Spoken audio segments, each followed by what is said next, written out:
Sarah's hands gripped the fence as her father's voice thundered across the ranch yard. "You'll marry Harrison's boy tomorrow, girl, or I'll make you wish you'd never been born." The leather strap cracked against her back, leaving another burning welt beneath her torn dress. Robert Mitchell had built his fortune, breaking wild horses and bending stubborn wills, but his 19-year-old daughter proved more defiant than any bronco he'd encountered. For months, he'd been forcing her toward marriage with Jacob Harrison, a union that would secure valuable grazing rights along the river dividing their properties. "I won't marry him, Papa," Sarah whispered. "Jacob drinks too much and beats his animals. I've seen the scars on his horse's flanks." Robert's face darkened like storm clouds. "What he does with his property ain't your concern. You're my daughter, and you'll do as I say." Sarah's mare, Thunder, shifted nervously in the nearby corral. The black horse had been Sarah's closest companion since childhood, representing the only freedom she'd ever known. Winter descended with bitter cold and escalating violence. Each day, Sarah refused the marriage brought fresh punishment. Robert locked her in the root cellar, fed her bread and water, and threatened to sell Thunder to the army. "That horse has filled your head with foolish notions," Robert declared one February evening. "Tomorrow I'm taking that mare to town and selling her." Sarah felt something shatter inside her chest. "You can't take Thunder. She's all I have left of Mama." "Your mother's dead," Robert replied coldly. "You'll marry Jacob Harrison in the spring, or I'll make you regret your disobedience." That night, Sarah made her decision. Before dawn, she would escape. Sarah had been planning her flight for weeks, hiding supplies and saving money from selling eggs. She'd memorized mountain trails leading west toward California, where her mother's cousin might offer sanctuary. But Robert Mitchell hadn't built his reputation by being easily fooled. Sarah was adjusting Thunder's bridle when her father's shadow fell across the barn entrance.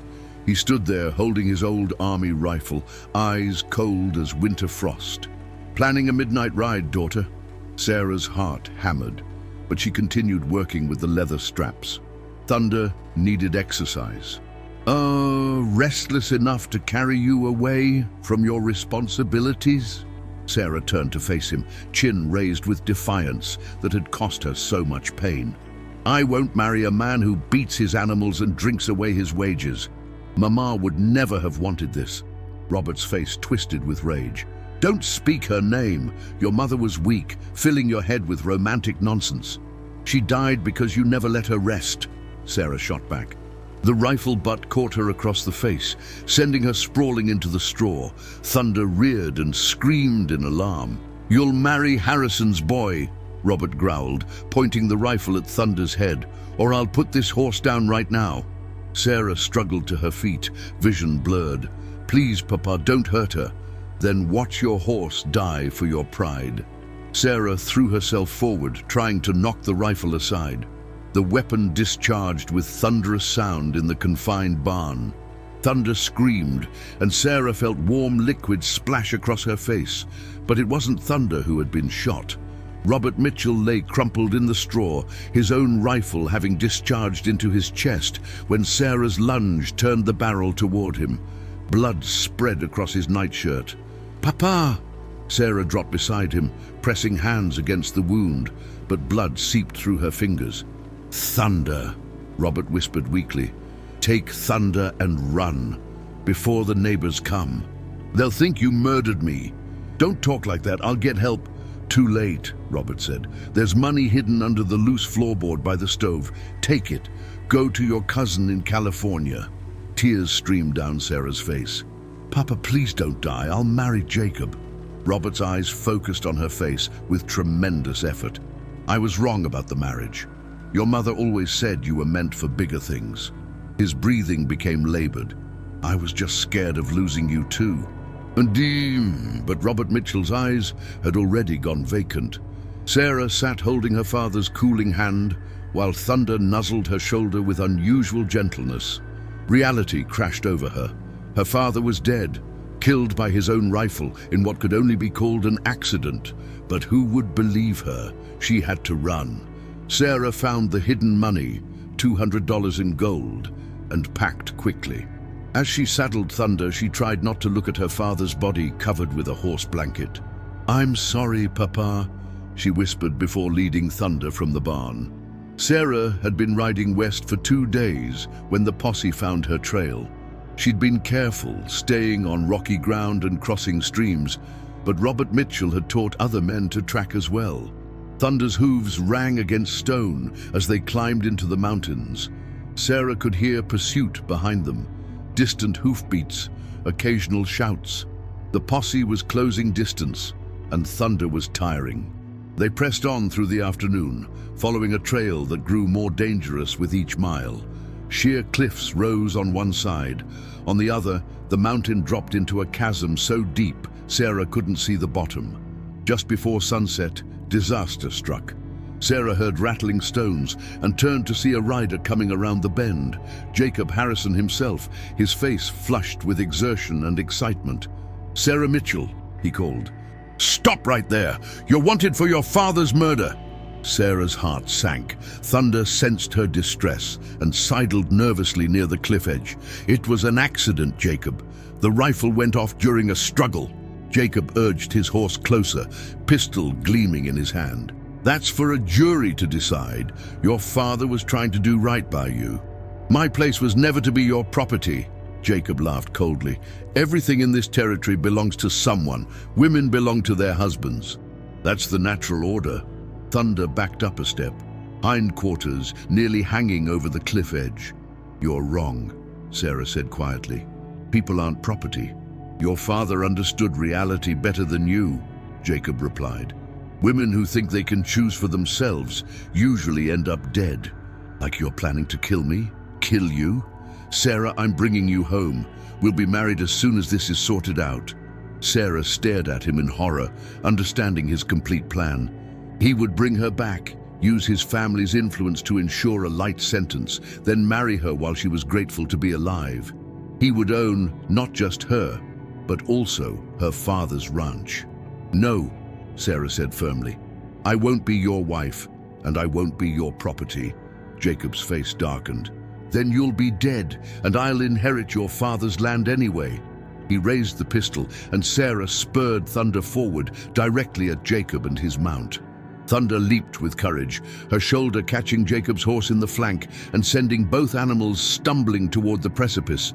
Jacob fired wild, the bullet screaming into the void. Then his horse lost footing entirely. Sarah heard Jacob scream as he went over the edge, a sound that cut off sharply against rocks below. His horse followed with terrible neighing that echoed up from darkness.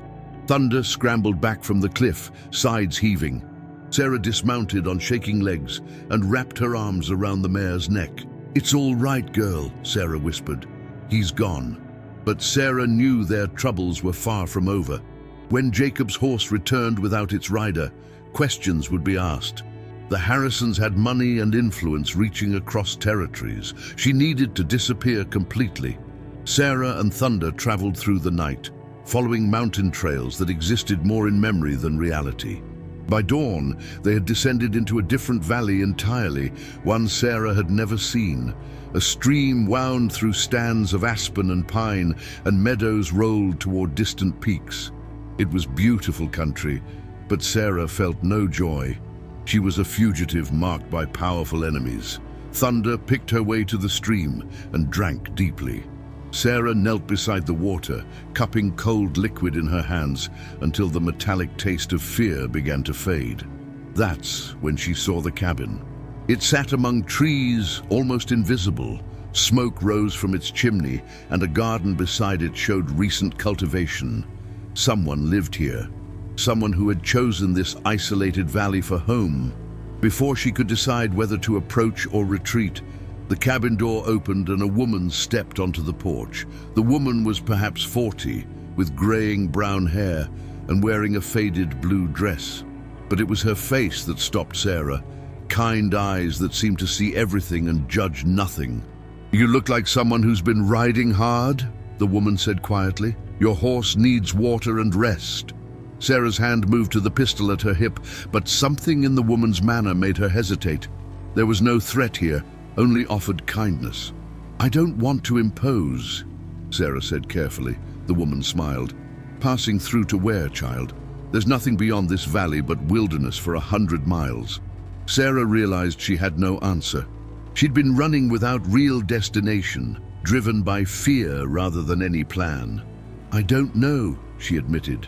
"I don't know where I'm going." "Well then, seems you might as well not know from inside a warm cabin with food in your belly. I'm Elizabeth Whitman." Sarah hesitated, then made her decision. Sarah Wilson," she said, using her mother's maiden name. Elizabeth helped with Thunder's care, and inside the cabin, Sarah found sanctuary. Elizabeth ladled stew and sliced bread that smelled like heaven. Sarah tried not to wolf down the food, but hunger was stronger than manners. "When did you last eat?" Elizabeth asked. "Yesterday morning, maybe," Sarah replied. Elizabeth nodded knowingly. "I remember that feeling. Days and nights blending into one long stretch of movement and fear. You've been on the run? Everyone who ends up in this valley has been running from something," Elizabeth said simply. "The question isn't what you're running from, it's what you're running toward." Sarah felt tears prick her eyes. "I killed 2 men. I don't know if I can ever stop running." "Did you mean to kill them?" "No," Sarah said immediately. "The first was an accident. My father, the second, Jacob Harrison, part of me wanted him dead." Elizabeth reached across and covered Sarah's hand. Wanting someone dead and actually killing them are different things. "Jacob went over a cliff during a fight? I drove Thunder at his horse. They both went over. Thunder made it back, but Jacob didn't." "Sounds like self-defense," Elizabeth said matter-of-factly. "His family won't see it that way? The Harrisons own half the territory. They'll never stop hunting me." "Then maybe it's time to stop running and start living," Elizabeth said quietly. "This valley protects people who need protection. You could stay here, help with animals and garden, build a life that doesn't involve looking over your shoulder. You don't even know me. I could be a killer." "Could be," Elizabeth agreed cheerfully. "But I've got good instincts, and mine say you're a young woman who was pushed too far and finally pushed back." "Why would you help a stranger?" Elizabeth's expression grew distant. "Because 6 years ago, I was the stranger riding into this valley with nowhere to go. A woman named Mary Sullivan took me in. She died 3 years back, but before she passed, she made me promise to keep this valley safe for other women who needed what we'd found here." "What did you find?" "Peace," Elizabeth said simply. "The kind that comes from knowing you don't have to be anyone other than who you choose to be." Sarah felt something shift inside her chest, like a door locked for years suddenly opening. "I don't know how to be anything other than what people have made me." "Then it's time to learn." Sarah stayed that night, and the next, and the one after. Each day brought new reasons to postpone departure. Elizabeth proved an ideal teacher, sharing knowledge about tending vegetables, reading weather signs, caring for animals. More importantly, she demonstrated how a woman could live independently. Months passed in the rhythm of seasons and work. Sarah discovered talents she'd never known, a gift for healing sick creatures, an ability to calm frightened animals. Thunder thrived in the valley's peace, losing the nervous tension that had marked her during their desperate flight. One spring morning, a year after Sarah's arrival, a stranger appeared. Thunder raised her head first, ears pricked. The mare's alertness always preceded visitors by several minutes. Elizabeth emerged from the cabin with her rifle ready. "Someone's coming." A tall, lean man in worn buckskins rode into view, perhaps 30 years old, with weathered skin and autumn-colored hair. "That looks like Tom Bradley," Elizabeth said. "He stops by once or twice a year, trading news for a meal."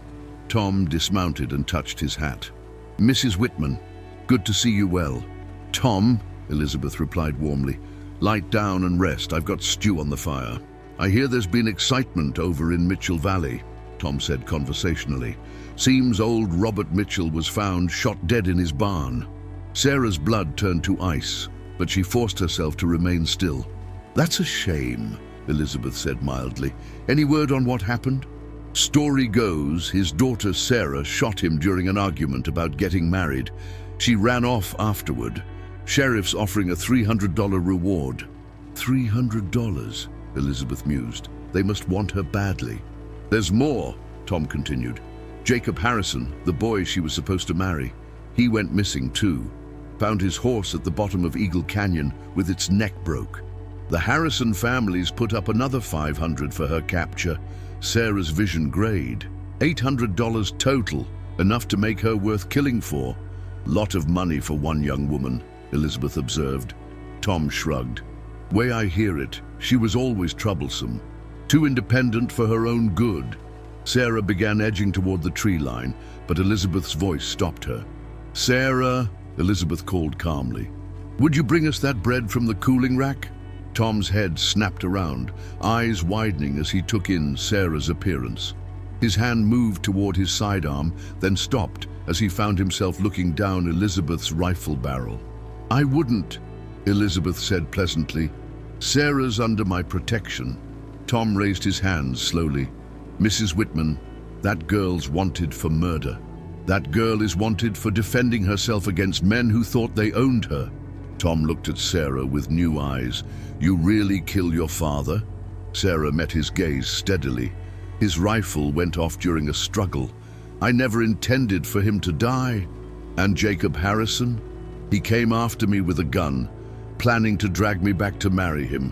When I refused, he tried to shoot me. Thunder knocked his horse off the cliff during the fight. I never meant for it to happen, but I won't apologize for defending myself. Tom studied her for a long moment, then nodded slowly. I've known the Harrison family for years. Jacob was mean when he drank, and he drank most days. Can't say I'm sorry he won't be forcing himself on unwilling women anymore. Then you won't turn me in. $800 is more money than I've seen in my entire life, Tom said honestly. But I don't want blood money. Sarah's knees went weak with relief. The Harrisons have long reach, though, Tom warned. They'll keep looking. Elizabeth's jaw set with determination. Then we'll have to make sure they don't find her. This valley has ways of protecting its own. Tom stayed for 3 days, during which Sarah learned her situation was both better and worse than imagined. Official pursuit had largely died down, but the Harrison family had hired private investigators offering rewards that would keep her wanted indefinitely.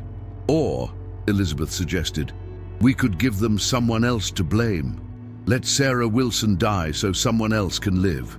New name, new identity, new life. Tom nodded slowly. I know people who specialize in helping folks disappear, but it's dangerous and permanent. Sarah thought for a moment. Mary Garrett, she said finally. Elizabeth's cousin from back east, come to help with the ranch. Tom returned 6 weeks later with expertly forged papers, birth certificate, baptismal records, letter of introduction.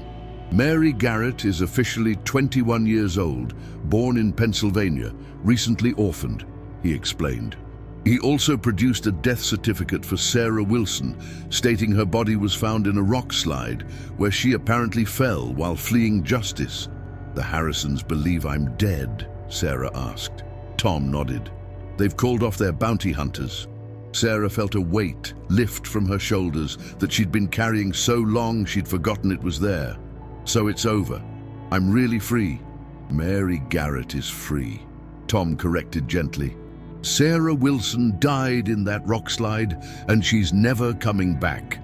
Mary, looking around the cabin that had become her home, saw it now not as a hiding place, but as foundation for whatever life she chose to build. I think I can live with that. Elizabeth smiled and handed her tea. Welcome to the family, Mary Garrett. Mary's first year passed with gentle rhythm of seasons and work. She learned to read weather patterns, preserve food, prepare medicines, make decisions based on her own judgment rather than fear. Elizabeth became the mother figure Mary had lost, the teacher she'd never had. But it was Tom's increasingly frequent visits that complicated Mary's carefully ordered new life. His stays grew longer, his excuses more creative. He helped with heavy work, brought news from outside, and gradually became part of their small community. "That man's sweet on you," Elizabeth observed one evening. Mary blushed. "He's just being helpful. Men don't spend 3 days fixing chicken wire unless they're hoping to impress someone." Mary considered this seriously. Tom was kind, intelligent, respectful of her independence in a way that seemed natural.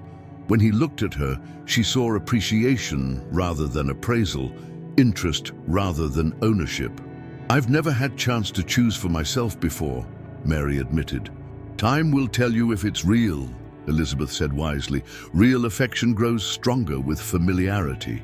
During a fierce blizzard that February, Mary realized her feelings for Tom had grown beyond simple appreciation.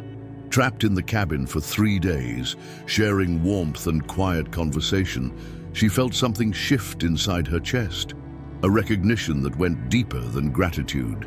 When Tom's hand touched her cheek gently and he leaned down to kiss her, it was nothing like the rough demands she'd experienced before.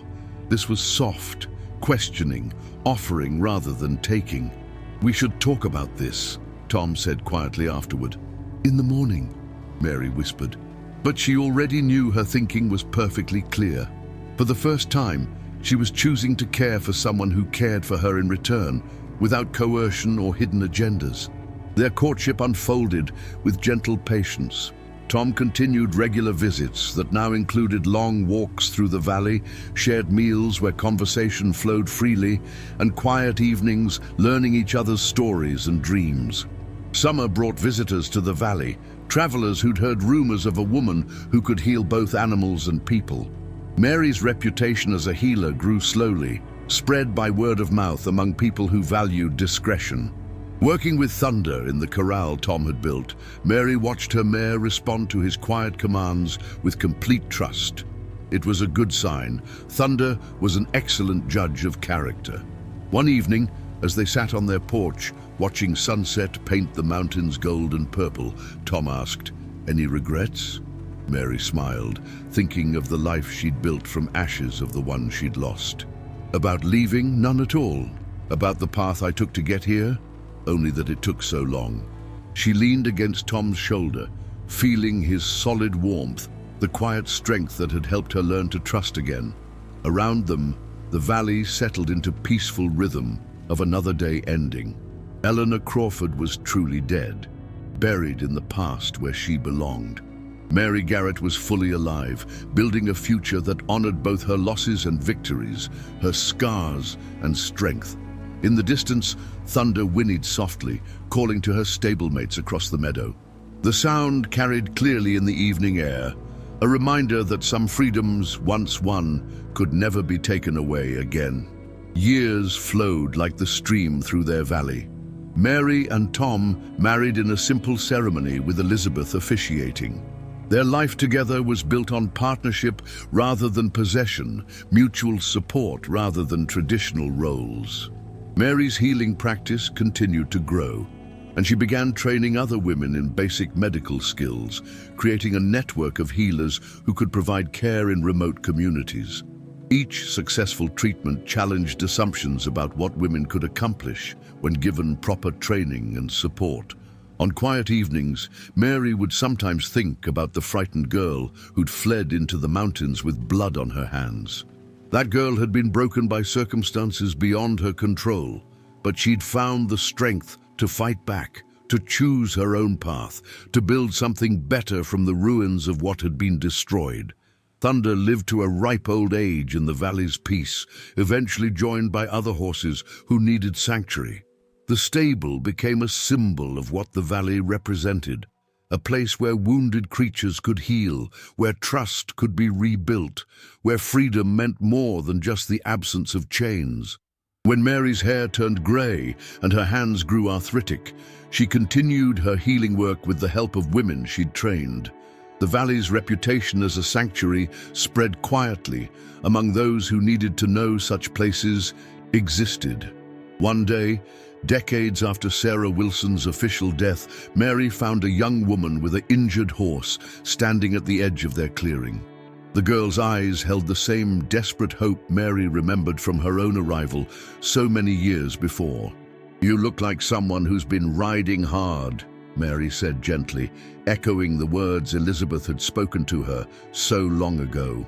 "Your horse needs water and rest, and I'd guess you could use some of both yourself." The cycle continued, as it always had, as it always would. In this hidden valley, broken things could become stronger than they'd ever been before if they were given the right kind of care. And sometimes, if you listened carefully on quiet evenings, you could hear the sound of horses calling to each other across the meadows. Free spirits who had found their way home at last. But freedom, Mary had learned, was not just the absence of chains. It was the presence of choice, the ability to define yourself by your actions rather than your circumstances. Every patient she healed, every woman she trained, every sanctuary she provided was a declaration that the past did not have to determine the future. The valley itself seemed to understand this truth. Seasons changed, bringing new challenges and new opportunities for growth. Some winters were harder than others, testing the community's resilience and forcing them to rely on each other in ways that strengthened their bonds. Spring always returned, bringing renewal and the promise that what had been broken could bloom again. Tom often marveled at the transformation he'd witnessed in Mary over the years. The frightened fugitive who'd first arrived in the valley had become a woman of quiet authority, someone others sought out not just for her healing skills, but for her wisdom and compassion. Her hands, once trembling with fear, now moved with steady confidence, whether she was setting a broken bone or comforting a grieving family. "Do you ever wonder what would have happened if you'd stayed?" Tom asked one evening as they walked through the meadow, where Thunder's descendants now grazed. Mary considered the question seriously, as she always did. "I think Sarah Wilson would have died anyway," she said finally. "Maybe not physically, but everything that made her who she was meant to be would have been slowly crushed until nothing remained but an empty shell. At least this way, her death had meaning. It allowed Mary Garrett to live." Elizabeth, now in her 70s but still sharp as ever, had begun sharing more stories of the valley's history with the younger women who came seeking refuge. She spoke of Mary Sullivan, the original healer who'd established the sanctuary, and of the dozen or more women who'd found new lives within its protective embrace over the decades. "This place has a memory," Elizabeth would say, gesturing toward the mountains that ringed their hidden world. "It remembers every woman who's ever found strength here, and that memory becomes part of what we offer to those who come after." Mary's own story became part of that collective memory, passed down in whispered conversations around winter fires and in the gentle instruction she gave to her students. But she was careful never to romanticize the violence that had brought her to the valley. The scars on her soul were real, and they served as reminders that freedom often came at a terrible price. One particular autumn, when Mary was in her 50s, a young woman arrived who reminded her powerfully of her own desperate flight so many years before. The girl's name was Catherine, and she'd fled from a husband who'd beaten her so severely that she'd lost the sight in one eye. She rode a stolen horse and carried nothing but the clothes on her back and a fierce determination not to be found. Mary saw herself in Catherine's haunted expression, in the way she startled at sudden sounds and kept her back to walls. But she also saw something else, a core of steel that hadn't been broken despite everything the girl had endured. "The healing isn't just physical," Mary told Catherine during one of their long conversations. "The hardest wounds to treat are the ones that make you doubt your own worth, that convince you that what happened was somehow your fault." Catherine nodded, understanding in a way that only someone who'd walked that dark path could. "How do you know when you're truly free?" she asked. Mary smiled, remembering asking Elizabeth a similar question so many years before.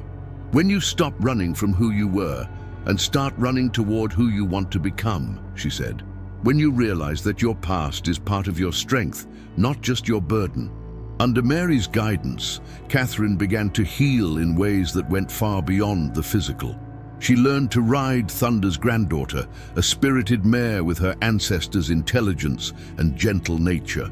She studied the healing arts with the same intensity Mary had once brought to her own transformation.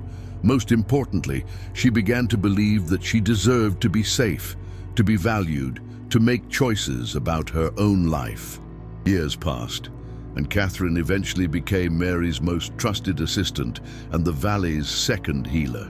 When territorial authorities occasionally sent investigators to look into rumors of women living independently in the mountains, it was Catherine who met them at the valley's entrance, with perfectly forged papers identifying her as a qualified nurse from back east. The network of former residents had grown extensive by then, creating an informal communication system that warned of potential threats and helped transport new refugees to safety. A woman might start her journey in Texas, be passed along through Colorado, and finally find sanctuary in Mary's Valley, her trail carefully obscured by people who understood the importance of second chances. Tom's trading routes had evolved to support this underground railroad, though he was careful never to know too many details about any single operation. His reputation as an honest merchant gave him access to information and connections that proved invaluable, but his discretion ensured that he could never betray what he didn't explicitly know. One evening, as Mary and Tom sat on their porch watching the sunset paint the mountains in shades of gold and crimson, Tom remarked on how their quiet valley had become the center of something much larger than either of them had ever imagined. "Sarah Wilson ran away to save her own life," he said thoughtfully, "but Mary Garrett has saved dozens of others." Mary leaned against his shoulder, feeling the solid comfort of his presence. "Maybe that was always the point," she said quietly. "Maybe every terrible thing that happened was necessary to bring me to where I could do the most good." It was a thought that brought her peace rather than bitterness. The girl who'd fled into the mountains with blood on her hands had found a purpose worthy of the pain it had taken to discover it. In helping others reclaim their lives, she'd finally made sense of her own journey from victim to survivor to healer. Thunder's bloodline continued in the valley's pastures, each new generation carrying the genetic memory of speed, intelligence, and fierce loyalty that had helped their ancestor save Mary's life so many years before. The horses served as living symbols of the valley's purpose, proof that even wild things could choose to trust again when given the right environment to heal. As Mary entered her later years, she began training a new generation of healers and sanctuary keepers, women who would carry on the work long after she was gone. The valley's mission would outlive any single person, sustained by the collective commitment of those who understood that freedom was not a gift to be hoarded, but a responsibility to be shared. And in the quiet moments between crises, when the valley dozed peacefully under starlit skies, and the only sounds were the gentle breathing of sleeping horses and the whisper of wind through the pines, Mary could feel the presence of all the women who had found refuge there.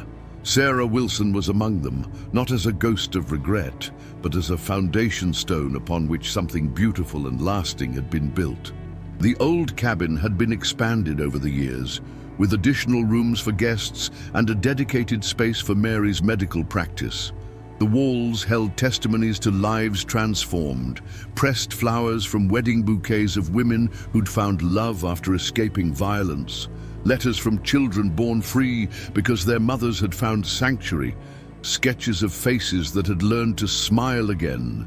Elizabeth had passed peacefully in her sleep during Mary's 60th year, leaving behind detailed journals that documented not just the medicinal properties of local plants, but the stories of every woman who'd ever sought refuge in the valley. Her final entry read simply, "The circle remains unbroken. Trust in the wisdom of wounded hearts to recognize each other." Mary kept Elizabeth's journals beside Mary Sullivan's original records, creating an archive of survival and transformation that spanned 3 generations. Sometimes, when a particularly difficult case challenged her skills, or when doubt crept into her thoughts during long winter nights, she would read these accounts and draw strength from the accumulated evidence that healing was always possible. The territorial government had changed hands several times over the decades, but the valley's protection had never depended on official recognition. Its safety lay in obscurity, in the careful cultivation of reputation among those who needed to know of its existence, while remaining invisible to those who might threaten it. Mary had learned that true sanctuary wasn't built by walls or laws, but by the interconnected web of people committed to preserving what they had found. Tom's hair had turned silver, and his joints protested the long trading routes more each year, but his commitment to their shared mission never wavered. He'd begun training younger men to gradually take over portions of his territory, ensuring that the communication network would survive even when he could no longer ride the mountain passes himself. "We've built something that's bigger than us," he told Mary one evening as they watched Catherine leading a group of new arrivals toward the guest quarters. "It'll continue long after we're gone." Mary nodded, watching the young women with eyes that had seen too much hardship for their ages, yet still held hope. "Every person we help becomes someone who can help others," she said. "The healing spreads like ripples in a pond, touching shores we'll never see." As autumn settled over the valley once again, painting the aspens in brilliant gold and filling the air with the promise of winter's rest, Mary reflected on the journey that had brought her from desperate fugitive to respected healer. The path had been marked by violence and loss, but also by discovery and purpose.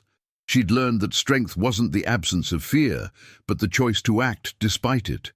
She'd discovered that healing others was often the most effective way to heal yourself. The horses in the pasture called to each other as evening approached, their voices carrying across the meadow like an ancient song of belonging. Among them, Thunder's great-granddaughter lifted her head toward the mountains, her dark eyes reflecting the same intelligence and spirit that had saved Mary's life so many years before. The bloodline continued, as did the promise it represented, that freedom, once found, would be fiercely protected and passed down to those who would need it most.